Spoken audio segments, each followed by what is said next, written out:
आज बाबा के अपने मीठे बच्चे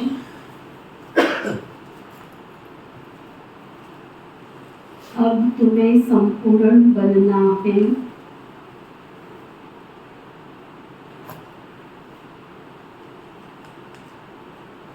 क्योंकि वापस घर जाना है।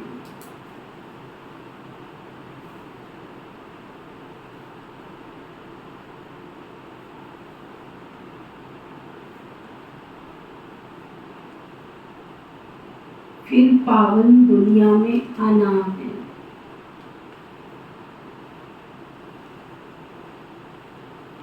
वापस घर जाना है और फिर जाना किस लिए है? जाना किस लिए है? पावन दुनिया में आने के।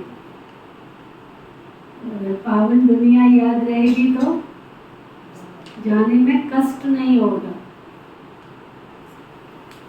जब नया घर बनता है तो पुराने घर को छोड़ने में दिक्कत महसूस नहीं होती। सबका अनुभव है ना, जिनके नए घर बने उनका सबका अनुभव है ना। सुनील भाई पुराने घर में कितनी बार गए जब छोड़ के आए?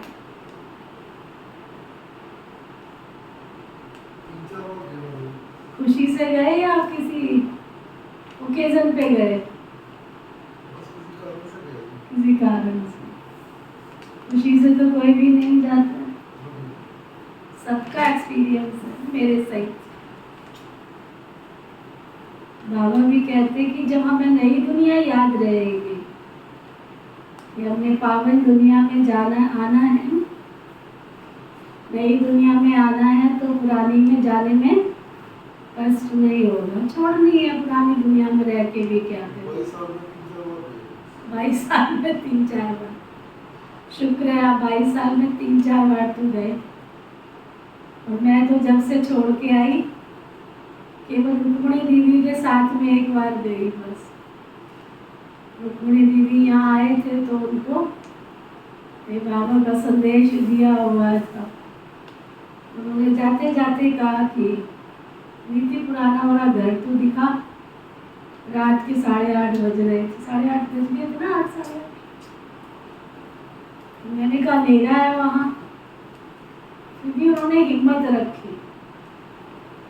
अंदर तक गए। देखो मैं तो फिर कभी जाऊंगी ना अंदर तक टॉर्च में, क्योंकि बिजली का कनेक्शन काटा हुआ है।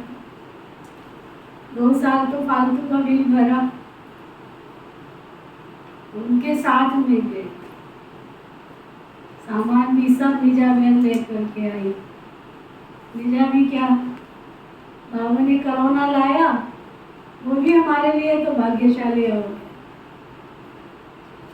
घर में बैठ के क्या कर रहे हो? जीतपाल को बुलाया, तेरी ट्रॉली क्या कर रही है? लेके आ। जो घर में बैठे थे सबको कहा चलो बाबा का घर का सामान लेके आओ। कहते रोक लिया किसी ने तो कोई भी नहीं रोकेगा। किसी ने पूछा तक भी नहीं, रोकना तो बहुत दूर की बात। आपको पता है सारा उस घर का ट्रांसफॉर्मेशन कोरोना में हुआ। थोड़ा बहुत रह गया था, रजाई गद्दे तलाई। हमारी सुषमा बहन रूपनगर झूठ मूठ ही उसको कोरोना बता दिया लोगों ने, कोरोना है। कहते आपको हॉस्पिटल में एडमिट होना पड़ेगा। मैंने कोई ज़रूरत नहीं, तुम अपने घर में रहो। तुम्हारा बच्चा, तुम्हारा परिवार, बेटा बेटी सब बाबा के घर में रहेंगे। खाना तुमको यहाँ से मिलेगा, तुम अपना देख लेना तुमको क्या करना है, कैसे करना। तो जब वो रहे तो सारा दिन क्या करेंगे? उन्होंने एक एक कमरे की अलमारी को साफ करके, रजाई गद्दे सब सुखा के, धुलाई पुछाई करके, बिल्कुल सिलाई पुलाई करके तैयार करके रखे। और वो भी उस समय यहाँ पर आए, पूरे ऊपर से लेके नीचे तक की बाबा ने उनसे ये सेवा मिले। इसलिए नया घर याद रहे तो पुराने घर में जाने की दिल ही नहीं होगी। तो बाबा कहते नए घर को, पावन दुनिया को याद कर। पावन दुनिया याद रहेगी तो तुम्हारा क्या होगा? बैग बैगेज भी समेटा रहेगा और तन मन धन भी सफल होता रहेगा। कि पुराने में क्यों लगाना, जब नए घर में जाना होता है तो चीज खरीदते हैं पुराने घर के लिए? नहीं नहीं, नए में जाएंगे ना वहाँ के अकॉर्डिंग खरीदेंगे। नए घर में कोई चीज लगाते हैं, कोई सामान भी लाना होगा तो चल थोड़े दिन की तो बात है, नए घर में जाएंगे ना, फिर ये पुराना हो जाएगा, नए के हिसाब से ले आएंगे। तो आज बाबा पक्का करा रहे, क्या करो, नए घर को याद करते। फिर बाबा पूछ रहे हैं, संपूर्ण पावन बनने की युक्ति कौन सी? अगर संपूर्ण पावन बनना है तो उसकी विधि और उसकी युक्ति कौन सी? तो बाबा बता रहे हैं, संपूर्ण पावन बनना है तो पूरा बेघर बनो।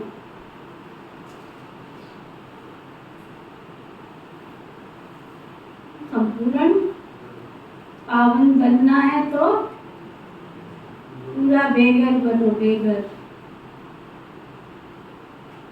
देह सहित सब संबंधों को भूलो।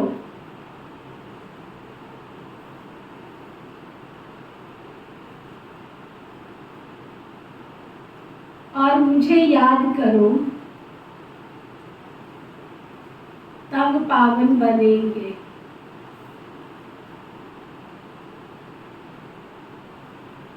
अब तुम इन आंखों से जो कुछ देखते हो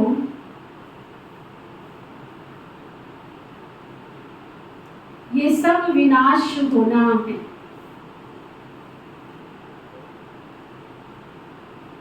सब कुछ खत्म होने वाला है। इसलिए धन संपत्ति वैभव आदि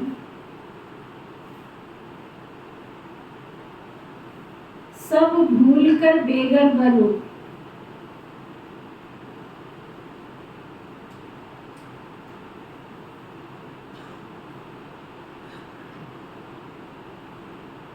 ऐसे बेघर ही प्रिंस बनते।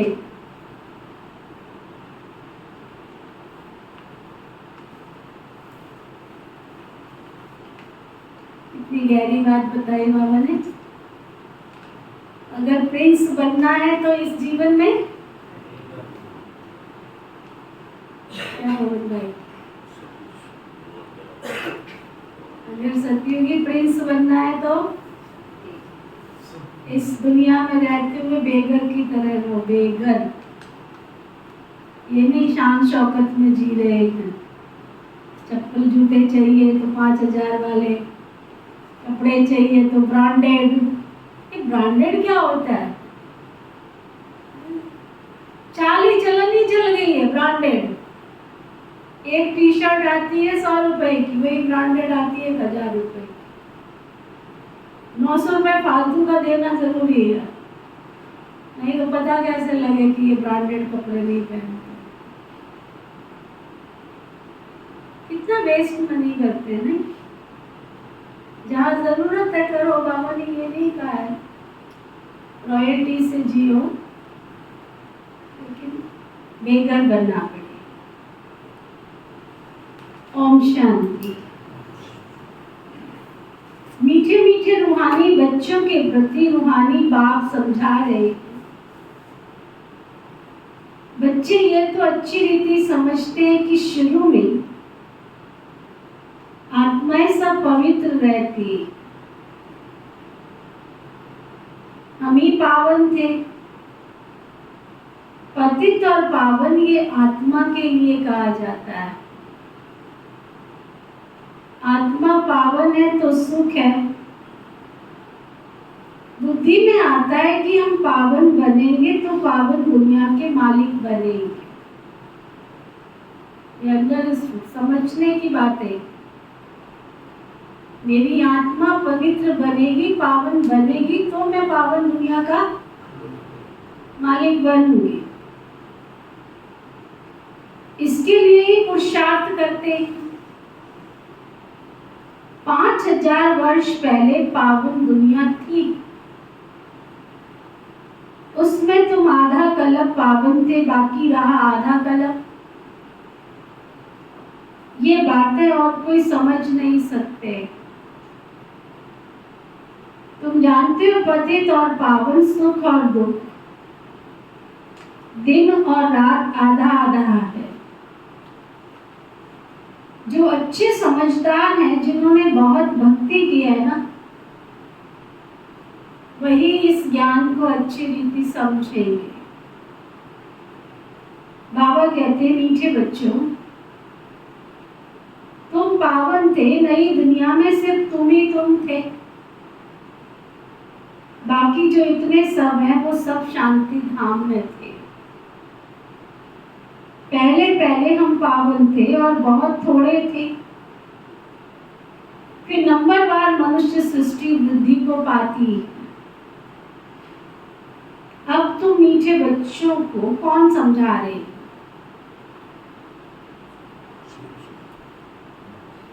कौन समझा रहा है? किस किस को लगता है कि शिव बाबा समझा रहे? आत्माओं को परमात्मा बाप समझाते हैं। इसको कहा जाता है संगम। इसको ही कुंभ कहा जाता है ना। मनुष्य इस संगम युग को भूल गए हैं। बाबा ने समझाया 4 युग होते हैं, 5वां ये छोटा सा लीप संगम युग। इसकी आयु छोटी है।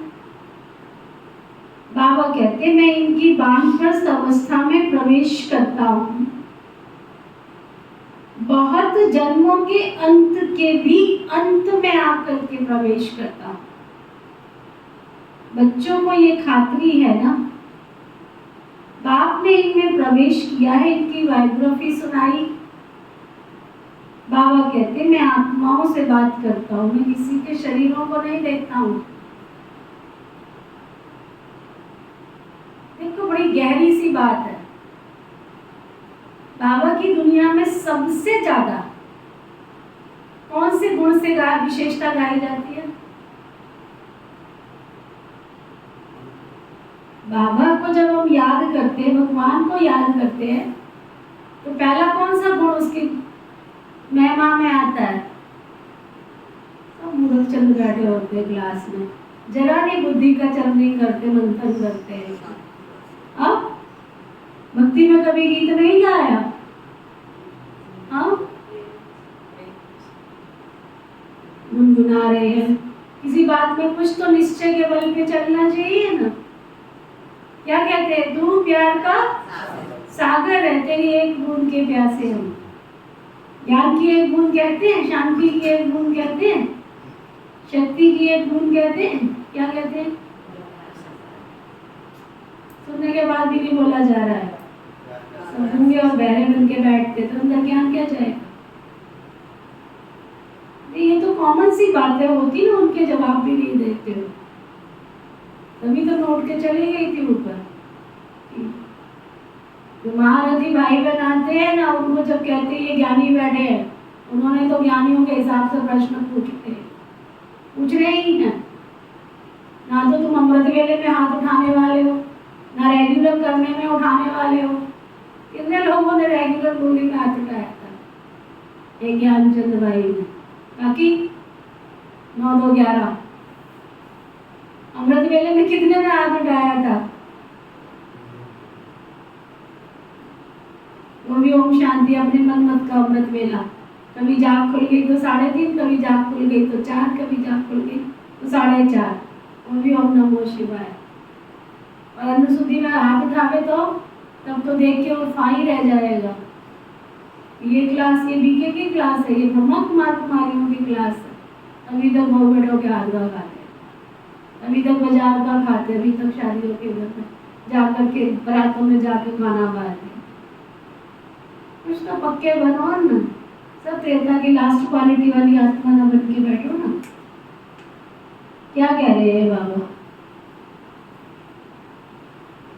थोड़ा भी बुद्धि का चिंतन नहीं करते। बाबा कहते हैं, मैं इनकी वानप्रस्थ अवस्था में यूज। बाबा को कहा जाता है पवित्र जीव आत्मा, पवित्र आत्मा। मैं आत्माओं से बात करता हूँ। आत्मा और शरीर दोनों का इकट्ठा पार्ट है। इसको कहा जाता है जीवात्मा। पवित्र जीवात्मा, अपवित्र जीवात्मा। तो बच्चों को की बुद्धि में है कि सतयुग में बहुत थोड़े थोड़े देवी देवता होते, फिर अपने लिए भी कहेंगे हम जीवात्मा जो सतयुग में पावन थी, वह फिर 84 जन्मों के बाद पतित बनी। पतित से पावन, पावन से पतित, ये चक्र फिरता ही रहता है। याद भी उस पतित पावन बाप को ही करते हैं। तो हम 5000 वर्ष के बाद फिर एक ही बार बाबा आते हैं, आकर स्वर्ग की स्थापना करते। भगवान एक है तो जरूर वही पुरानी दुनिया को नया बनाएंगे। फिर नए को पुराना कौन बनाता है? इतनी देर लगती है क्या बोलने में? बोलना चाहिए ना फट से। अच्छे स्टूडेंट कितने दिन में बन जाओगे? कितने दिन लगेंगे अच्छे स्टूडेंट बनने में? कितने दिन और लगेंगे? चाची समझ नहीं आया मुझे। अच्छे हैं, अच्छा, इसलिए उत्तर अच्छे देते हैं। क्योंकि रावण ही देह अभिमानी बनाते हैं। दुश्मन को जलाया जाता है, मित्र को थोड़ा ही जलाया जाता है। सर्व का मित्र एक बेहद का बाप है जो सर्व की सदगति करते हैं। उनको सब याद करते हैं क्योंकि वो है ही सबको सुख देने वाला। तो जरूर दिख देने वाला भी कोई होगा, वो है 5 विकारों रूपी रावण। आधा कल्प राम राज्य, आधा कल्प रावण राज्य। स्वास्थ्य का निकालते हैं ना, इसका भी अर्थ बाबा ही बैठ बच्चों को समझाते हैं। घर में सब कोई भी शुभ काम होगा तो क्या करेंगे? स्वास्थ्य का बनाएंगे। लेकिन क्यों बना रहे हैं ये पता नहीं है। इसका अर्थ भी बाबा समझाते हैं। इसमें पूरा चौथा होता है, जरा भी कम जास्ती नहीं होता है। ये ड्रामा बड़ा एक्यूरेट है। कई समझते हैं हम इस ड्रामा से निकल जाएं, हम बहुत दुखी हैं, इससे तो जा करके ज्योति ज्योत में समा जाए, ब्रह्म में लीन हो जाए। बाबा कहते हैं एक भी नहीं जा सकता, धोखे में मत रहना। चाहे एक टांग पे खड़े होके पुरुषार्थ करो, चाहे जल समाधि लो, चाहे मूवी समाधि लो, चाहे अग्नि पे चलो, जन्म मरण के चक्कर में तो तुम्हें आना ही पड़ेगा। क्या क्या ख्यालात करते रहते हैं। भक्ति मार्ग में प्रयत्न भी भिन्न भिन्न प्रकार के करते हैं। सन्यासी शरीर छोड़ेंगे तो ऐसे कभी नहीं कहेंगे कि स्वर्ग व वैकुंठ पधारा। प्रवृत्ति मार्ग वाले कहेंगे फलाना स्वर्ग पधारा। आत्माओं को याद, स्वर्ग याद है ना, तुमको सबसे ज्यादा याद है। तुमको दोनों की हिस्ट्री ज्योग्राफी का पता है और कोई को पता नहीं है, तुमको भी पता नहीं था। बाप है बच्चों को सब राज समझाते हैं। ये मनुष्य सृष्टि रूपी वृक्ष है ना, वृक्ष का जरूर बीज भी होना चाहिए। बाबा ही समझाते हैं पावन दुनिया कैसे बनती है, फिर पावन बनाता हूँ। दुनिया, पावन दुनिया को स्वर्ग कहा जाता है। स्वर्ग पास्ट हो गया तो जरूर फिर रिपीट भी होना, इसलिए कहा जाता है वर्ल्ड की हिस्ट्री ज्योग्राफी रिपीट होती है। अर्थात वर्ल्ड ही पुरानी से नई, नई से पुरानी होती। रिपीट माना ही ड्रामा। ड्रामा अक्षर बहुत अच्छा है, शोभता है। चक्र हुबहू फिरता ही रहता है, नाटक को हुबहू नहीं कहा जाता है। कोई बीमार हो पड़ते हैं तो छुट्टी ले लेते हैं। तो तुम बच्चों की बुद्धि में हम देवता थे, फिर पुजारी बने। बाप आकर पति से पावन बनने की युक्ति बताते हैं, जो कि 5000 वर्ष पहले भी बताई थी। सिर्फ बाबा कहते हैं बच्चे तुम मुझे याद करो। बाबा पहले पहले तुमको आत्म अभिमानी बनाते, पहले पहले एक ही पाठ पढ़ाते, बच्चे अपने को आत्मा समझो, बाबा को याद करो।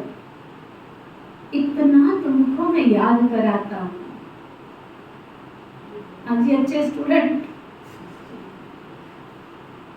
इतना तुमको मैं याद कराता हूँ फिर भी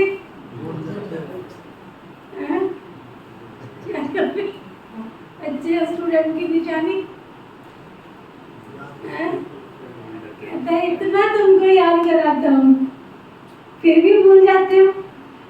भूलते ही रहेंगे जब तक ड्रामा का अंत ना आ जाए। अंत में जब विनाश का समय होगा ना, तब पढ़ाई पूरी होगी और तुम शरीर छोड़ देंगे। जैसे सर्प भी एक पुरानी खाल छोड़ देते हैं ना, तो बाबा भी समझाते हैं तुम जब बैठते हो या चलते फिरते हो तो देही अभिमानी होकर रहो। आगे तो तुमको कितना देह अभिमान था, अब बाबा कहते हैं आत्म अभिमानी बनो। देह अभिमान में आने से तुमको 5 विकार पकड़ लेते हैं। आत्म अभिमानी बनने से कोई विकार तुमको पकड़ेगा नहीं। क्या सुना? तुमको कोई पकड़ेगा नहीं। देही अभिमानी बनने से आत्म अभिमानी बन बाबा को बहुत प्यार से याद करना है। आत्माओं को परमात्मा बाप का प्यार मिलता है संगम युग पर। इसको कल्याणकारी संगम युग कहा जाता है। जबकि बाप और बच्चे आकर मिलते हैं, तुम आत्माएं भी शरीर में हो, बाप भी शरीर में आकर तुमको आधा आत्मा निश्चय कराते, आधा कल्प के लिए तुम आत्म अभिमानी बन जाते। बाबा तो एक ही बार आते जबकि सबको वापस ले जाना है। समझाते भी हैं कि मैं तुमको वापस कैसे ले जाऊंगा, है ना। बाबा ने सब कुछ बताया कैसे तुमको लेके जाऊंगा। बाबा की याद से पावन बन जाओगे तो प्यार से पलकों पे बिठा के ले जाऊंगा, और नहीं बने तो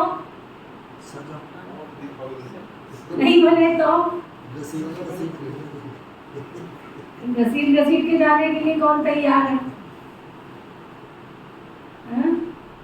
बाबा कहते अगर पावन नहीं बने तो बाबा कहते तुम बच्चों को मालूम है ना, बाबा ही बच्चों को पावन बनाते। तुम कहते भी हो हम सब पतित है, बाप आकर के पावन बनाओ। अब आकर के बाप तुमको पावन बनाते हैं। जब तक पावन ना बनाए तब तक क्या जाने, जब तक बाबा बनाए नहीं पावन तो पावन की विशेषता भी कोई क्या जाने। ये भी तुम समझते हो आत्मा छोटा सा सितारा है, बाप भी छोटा सा सितारा है, परंतु वो ज्ञान का सागर और शांति का सागर है। तुमको भी आप समान बनाते, ये ज्ञान तुम बच्चों को है जो फिर तुम सबको समझाते हो। फिर सतयुग में जब तुम होंगे तो ये ज्ञान तुमको कोई सुनाएगा क्या? कौन कौन सतयुग में मुरली सुनेंगे? हाथ उठाओ। सतयुग में कौन कौन मुरली सुनेंगे? एक मिनट, कौन हाथ उठा रहा? सुनील भाई मुरली सुनेंगे सतयुग में? हाँ जी सुनेंगे। कौन सी मुरली सुनेंगे वो? सुख शांति की मुरली सुनेंगे। अच्छा चलो, सुनील भाई ने हाथ उठाया, बाकियों ने? जरूरत नहीं होगी। अच्छा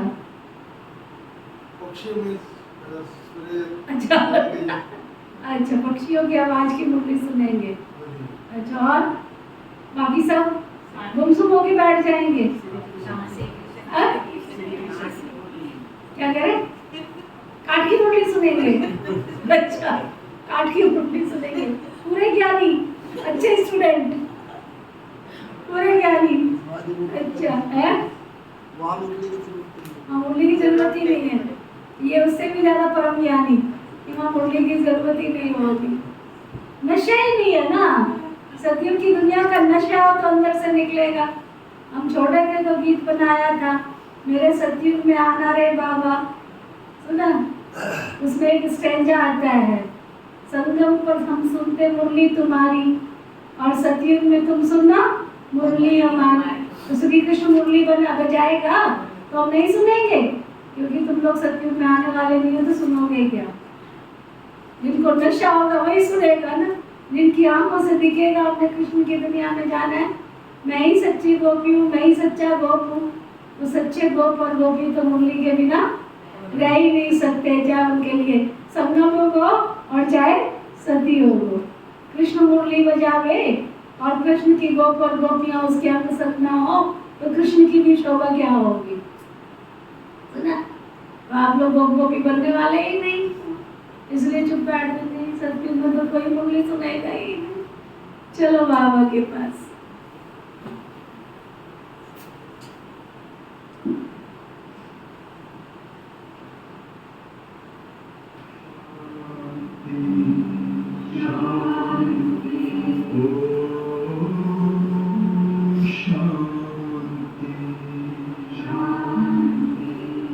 अंतर मन में ज्योति जगा लो, होगा दूर अंधेरा।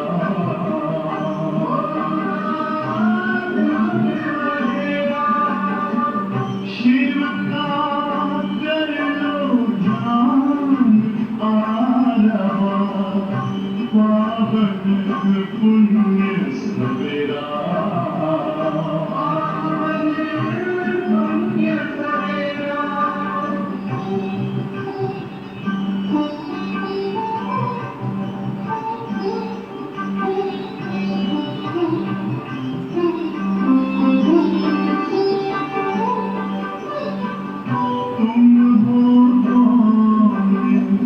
कहाँ से आए अपने आप को जानो, राजयोग के द्वारा अपना वर्ण पिता पहचानो। इसी राजपथ पर चलकर तुम पालो अपना बसेरा।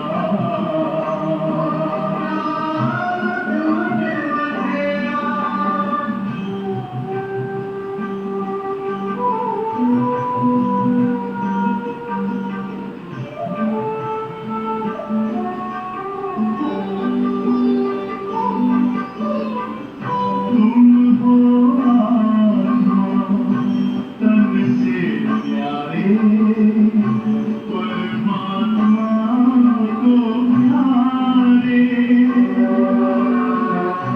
दिव्य गुणों को धारण करके योगी बनो दुलारे। ज्योति बिंदु ही तोड़ेगा ये माया मोह का घेरा।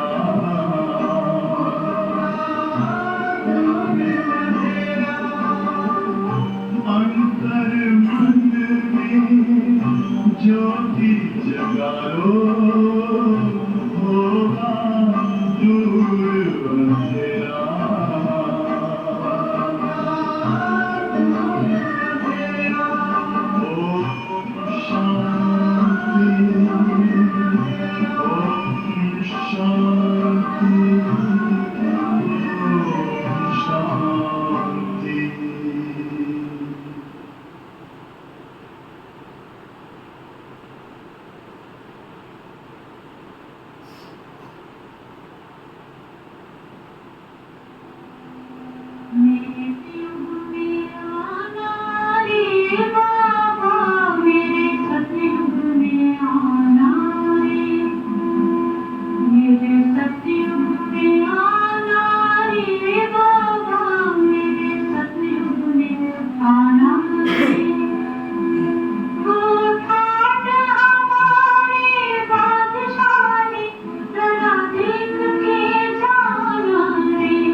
बाबा कह रहे थे ये ज्ञान तुम बच्चों को है जो फिर तुम सबको समझाते हो, फिर सतयुग में जब तुम होंगे तो ये ज्ञान सुनाएंगे क्या? नहीं। ज्ञान सागर बाप तो जो एक ही है वो अभी हमको पढ़ाते हैं। जीवन कहानी तो सबकी चाहिए ना, वह बाप ही आकर सुनाते रहते हैं, परंतु तुम घड़ी घड़ी भूल जाते हो। तुम्हारी माया के साथ युद्ध है, तुम अनुभव करते हो। बाबा को हम याद करते हैं फिर भूल जाते।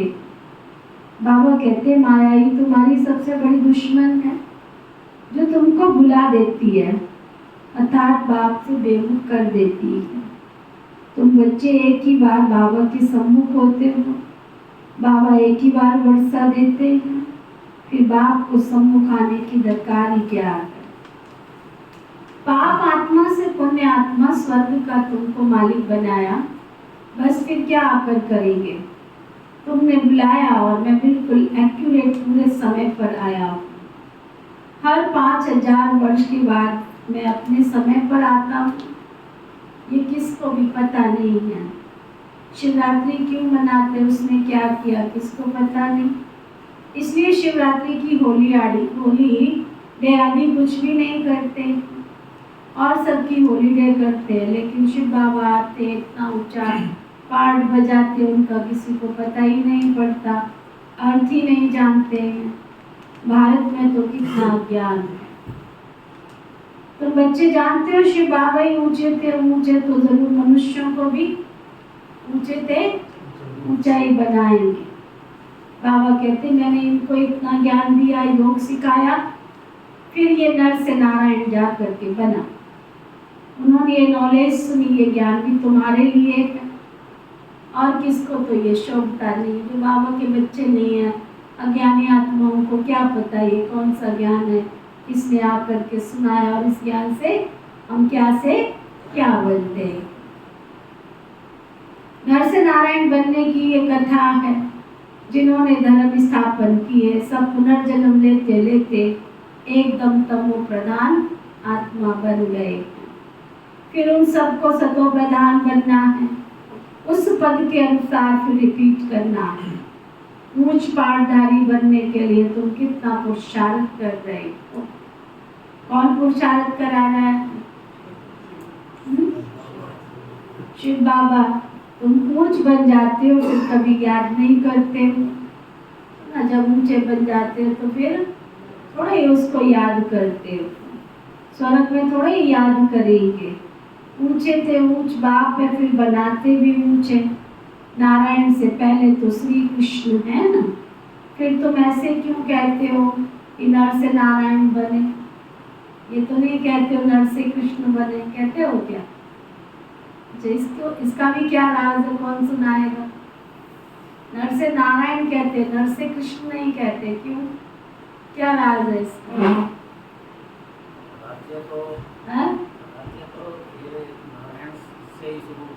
राज्य नारायण से शुरू होता है, तो कृष्ण बिना बने बिना नारायण बन सकता है क्या? तो नर से नारायण क्यों कहते हैं? नारी से लक्ष्मी कहते हैं, नारी से राधा नहीं कहते। नारायण संपूर्णता की निशानी है। और श्री कृष्ण का बचपन दिखाते हैं। चलो थोड़ी बुद्धि तो चलाओ, ठीक है, थोड़ी थोड़ी चलाना शुरू की। और क्या कारण हो सकता है? शोभा जोर लगा रही, जवाब एक भी नहीं दिया। जोर ऐसे लगा रही है सारा ज्ञान सुना देगी। हाँ, कभी भाई कृष्ण को छोटा बच्चा का रूप में दिखाया ना, प्रिंस। अच्छा, युगल के रूप में वो जितनी माताएं हैं ना, जितनी कन्याएं हैं, वो कोई नहीं कहती हमको नारायण मिले। क्या कहती हैं? कृष्ण जैसा बच्चा मिले, कृष्ण जैसा पति मिले। कोई नहीं कहता नारायण जैसा पति मिले। तो कृष्ण बच्चे को थोड़ी पति बनाएंगी, फिर भी कहती हमको कृष्ण जैसा पति मिले। क्या कारण?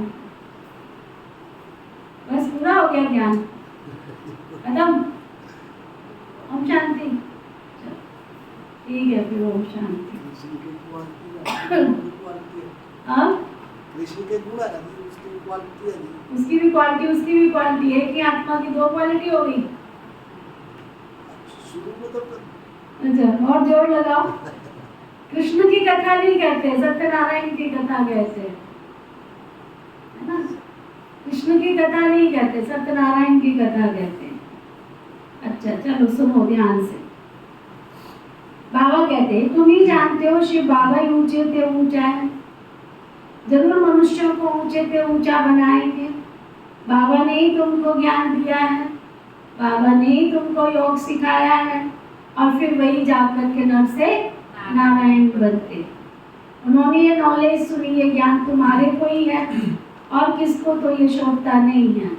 तुमको भी फिर से ये बनना है और कोई नहीं बनते हैं। नर से नारायण बनने की कथा है, जिन्होंने धर्म स्थापन किए सब पुनर्जन्म लेते लेते तमो प्रधान बने, फिर उनको सतो प्रधान बनना है। उस पद के अनुसार फिर रिपीट करना है। उच्च पाठधारी बनने के लिए तुम कितना पुरुषार्थ कर रहे हो? कौन पुरुषार्थ करा रहा है तुमसे? शिव बाबा। तुम बच्चे जानते हो, फिर याद भी नहीं करते हो। जानते हो शिव बाबा पुरुषार्थ करा, फिर भी याद नहीं करते हो। स्वर्ग में थोड़े ही याद करेंगे। ऊंचे थे ऊंच बाप या फिर वही ऊंचा बनाते हैं। नारायण पहले या श्री कृष्ण पहले? नारायण से पहले श्री कृष्ण है। पर तुम ऐसे क्यों कहते हो कि नर से नारायण बने? क्यों नहीं कहते हो नर से कृष्ण बने? पहले नारायण थोड़े ही बनेंगे, पहले तो श्री कृष्ण प्रिंस जो है वो श्री कृष्ण बनेंगे। बच्चा तो फूल होता है ना, तो वह फिर युगल बन जाते हैं। महिमा ब्रह्मचारी की होती है ना। छोटे बच्चे को तो वैसे ही सतो प्रधान कहते हैं। तो बच्चों को ख्याल आना चाहिए ना कि हम पहले पहले प्रिंस बनेंगे। गाया भी जाता है ना, बेगर टू प्रिंस। बेगर किसको कहा जाता है?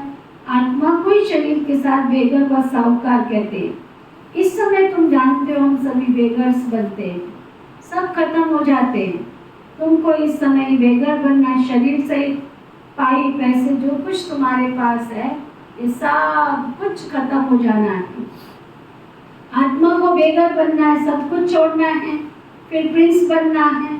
तुम जानते हो ना, धन दौलत आदि सब छोड़ करके बेगर बन करके फिर हम प्रिंस बनेंगे। पुरानी दुनिया छोड़ के नई दुनिया में जाएंगे, फिर नई दुनिया में प्रिंस बनकर आएंगे। जो कुछ है सब कुछ तुमको यहाँ छोड़ना है। ये पुरानी चीजें तुम्हारे किसी भी काम में आने वाले नहीं। तो कहानी सुनाते हैं ना, एक राजा था, एक सेठ था, उसको बड़ा नशा था कि मैं बहुत बड़ा सेठ हूँ, तो ना, और बहुत बड़ा सेठ हूँ। तो एक दिन उसको मन में आया कि स्वर्ग में चला जाऊँ, तो वो स्वर्ग में चला गया। स्वर्ग में गया तो उसको बड़ा नशा था। तो जब स्वर्ग में पहुंचा, तो स्वर्ग में पहुंचने के बाद वहाँ पर जब वो स्वर्ग के गेट पर घुसा, उसने सबने आओ भगत करी उसकी। वे बड़ा सेठ आया है, नीचे से ऊपर पहुंचा है, हमारे स्वर्ग में आया है, स्वागत किया उसको। और उसको कहा कि देखो सेठ जी, आपका हम बहुत बहुत स्वागत करते हैं, और जितना भी आपको यहाँ का बाजार घूमना है, जो कुछ भी आपको खरीदना है, जो कुछ भी लेना है, आप स्वर्ग में जा करके आप जा सकते हो, हमारे स्वर्ग का परिक्रमा करके आ सकते हो। उसको बड़ा अच्छा लगा, मेरी आओ भगत हुई है और मुझे स्वर्ग में बुलाया गया, मैं स्वर्ग में पहुंच गया हूँ। तो वो जिस भी दुकान पे जाता था, बड़ी अट्रैक्शन वाली चीज़ें होती थी वहाँ, तो उसको लगता था मैं ये भी खरीद लूँ, मैं वो भी खरीद लूँ, वो भी खरीद लूँ।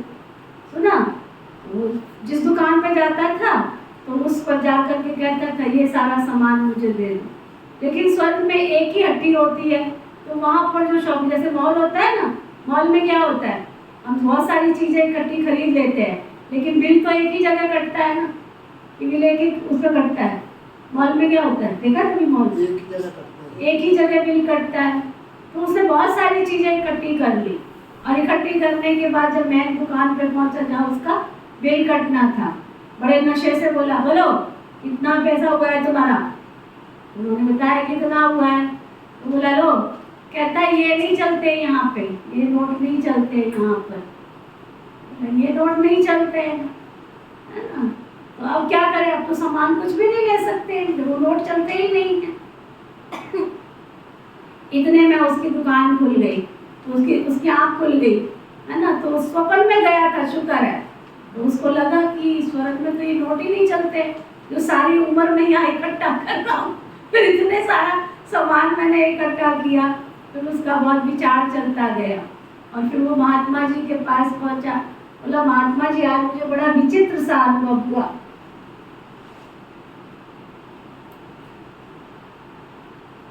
कहता है, आज मैंने सपना देखा और मैं स्वर्ग में गया था, लेकिन मैं क्या बताऊं कि स्वर्ग की जो सीन थी ना, वो मेरी आंखों के सामने से हटती नहीं है।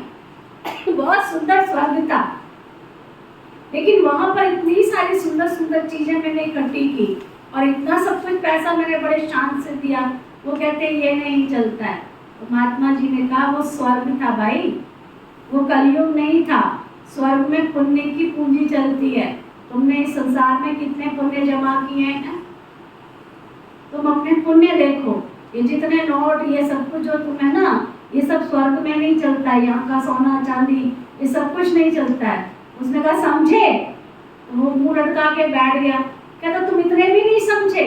जब तुम्हें भारत की दुनिया से अगर किसी दूसरी कंट्री में जाना होता है, वहां पर भी तुम्हारी करेंसी नहीं चलती है, वहां पर भी तुम्हारे ये नोट नहीं चलते हैं, और तुम स्वर्ग की बात करते हो, है ना। अगर अमेरिका जाओ, वहाँ की कुछ करेंसी है, वहाँ भी नोट चेंज करने पड़ते हैं। दुबई जाओ तो वहाँ के कुछ और है, अमेरिका जाओ तो कुछ और है, लंदन जाओ तो कुछ और है। अरे स्वर्ग की करेंसी तो बिल्कुल, वो तो सबको ही कमा सकता है, पुण्य की पूंजी। तब उसको समझ में आया और सिर पर हाथ रख के बैठ गया कि सारी उम्र मैंने पुण्य ही नहीं जमा किया, नोट ही इकट्ठा करता रहा, और ये नोट तो मेरे कुछ भी काम भी नहीं आए। और बाबा हमें सरल भाषा में कहता रहता है, बच्चे ये खत्म हो जाएगा, ये खत्म हो जाएगा, लेकिन हम क्या करते हैं? हम क्या करते हैं प्रभु में? कितने अच्छे बच्चे हैं हम बाबा के। एक अच्छे स्टूडेंट और कितने अच्छे बच्चे, सुनते रहते हैं रोज और फिर जोड़ते रहते हैं। और जब हमें पता है कि यहाँ की कोई करेंसी, यहाँ का कोई नोट, यहाँ का कोई सोना चांदी, यहाँ की दुकान, यहाँ के मकान, कुछ भी हमारे साथ जाने वाले नहीं है। क्या हंसराज भाई, जाने वाले हैं? इतनी भी समझ नहीं आई है कि भारत के नोट तुम्हारे विदेशों में भी नहीं चलते हैं, तो स्वर्ग में कहाँ से चलेंगे? समझ में आया? तो बाबा कहते हैं, देह से सब कुछ छोड़ेंगे, बेघर ठहरे ना, कुछ भी नहीं। अभी भारत में कुछ भी है ही नहीं है। भारत अभी बेघर इंसॉल्वेंट है, फिर सॉल्वेंट होगा। कौन बनते हैं? आत्मा शरीर द्वारा बनती है ना। अभी राजा रानी भी नहीं है, वह भी इंसॉल्वेंट है। राजा रानी का ताज भी नहीं है, ना वो ताज, न रत्न जड़ित ताज। अंधेरी नगरी है, सर्वव्यापी कह देते हैं ना। गोया सब में भगवान है, सब एक समान, कुत्ते बिल्ली सब में है। इसको कहा जाता है अंधेर नगरी, चौपट राजा, टके शेरबाजी, टके स्वर खाजा। तुम ब्राह्मणों की रात थी, अब समझते हो ज्ञान का दिन आ रहा है। सतयुग में सब जागती ज्योत है। अभी दीवा बिल्कुल डल हो गया है, भारत में ही दीवा जगाने की रस्म है ना। और कोई थोड़े दीवा जगाते, तुम्हारी ज्योत बिल्कुल उजाई हुई है।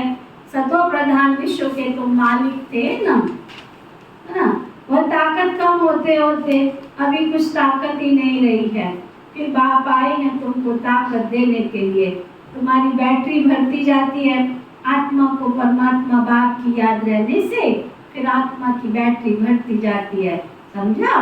अच्छा, मीठे मीठे सीखे रहे बच्चों प्रति माता पिता बाप दादा का याद प्यार और गुड मॉर्निंग। रूहानी बाप की रूहानी बच्चों को नमस्ते। हम सब रूहानी बच्चों की रूहानी बाप दादा को दिल व जान सिख व प्रेम से नमस्ते नमस्ते नमस्ते जी। धारणा के लिए मुख्य सार। अब ये नाटक पूरा हो रहा है, हमको वापस जाना है। इसलिए आत्मा को बाबा की याद से सतो प्रधान पावन जरूर बनाना है। रमन भाई क्या सुन रहे हो? बाप समान ज्ञान का सागर, शांति का सागर अभी ही बनना है।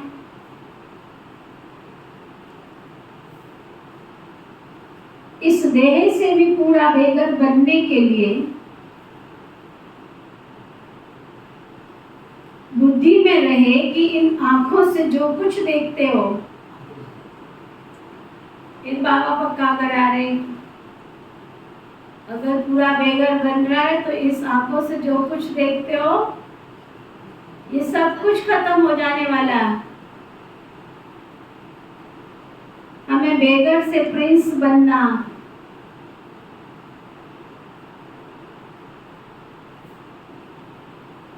हमारी पढ़ाई है ही नई दुनिया के लिए।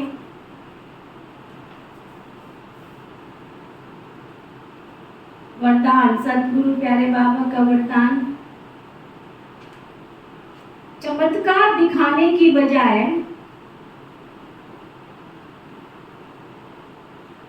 अविनाशी भाग्य का सितारा चमकता हुआ, सितारा बनाने वाले सिद्धि स्वरूप भव।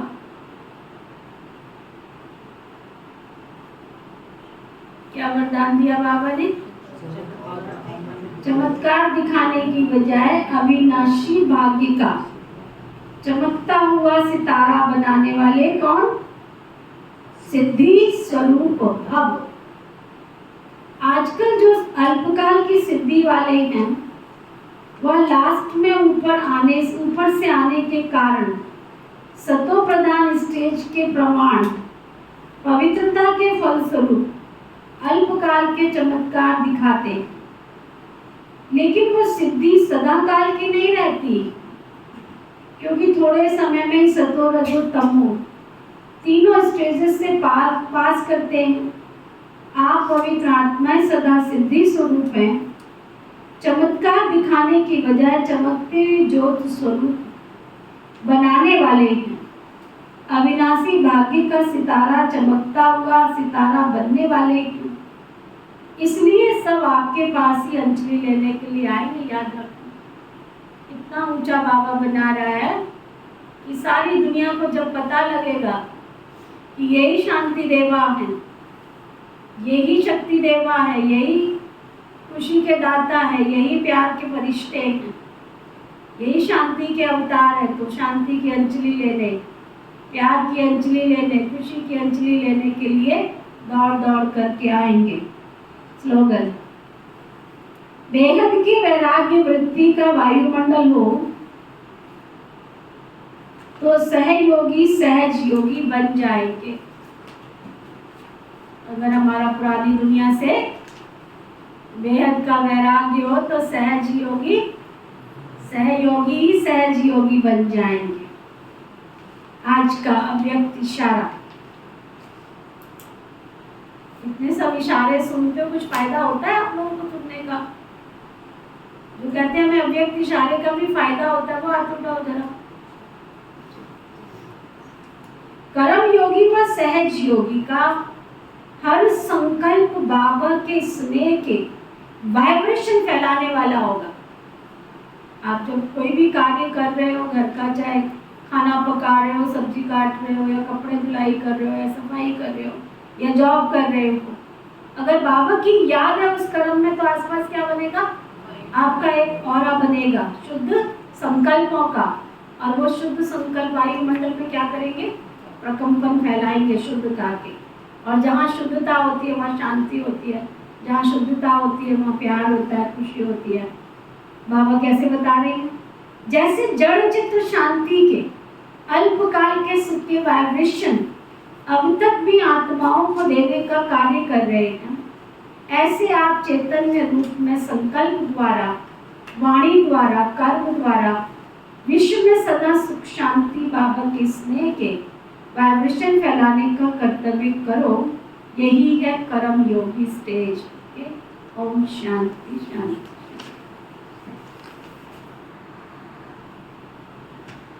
एक मिनट।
मूल्यों की माला चल चल